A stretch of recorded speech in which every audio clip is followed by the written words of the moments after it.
ఈ డేటా సెంటర్కి అవసరమైన హార్డ్వేర్ టెక్నాలజీ గూగుల్ సమకూరుస్తుంది.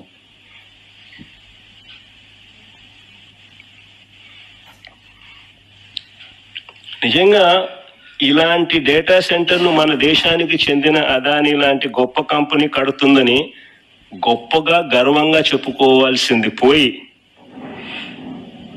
నేను చెప్పుకోవాలి కదా, 27,000 కోట్లు ఎవడు పెడతాడండి? $10 బిలియన్ తీసుకొచ్చి ఇక్కడ పెట్టి ఇంత కష్టపడి సింగపూర్ గవర్నమెంట్ నుంచి కేబుల్ తిప్పించి కేంద్ర ప్రభుత్వము, సింగపూర్ గవర్నమెంట్, వైఎస్ఆర్సీపీ గత ప్రభుత్వము 87,000 కోట్ల పెట్టుబడి ఇన్ని పెట్టిన తర్వాత గూగుల్ వస్తుంది. క్రెడిట్ అనేది ఎవరికి ఇవ్వాలా? కనీసం అదాని 87,000 కోట్లు పెడతా ఉన్నాడు, గూగుల్ని తెస్తా ఉన్నాడు, థ్యాంక్ యూ అని చెప్పినాడా కనీసం చంద్రబాబు నాయుడు అనే వ్యక్తి? క్రెడిట్ ఇచ్చినాడా కనీసం?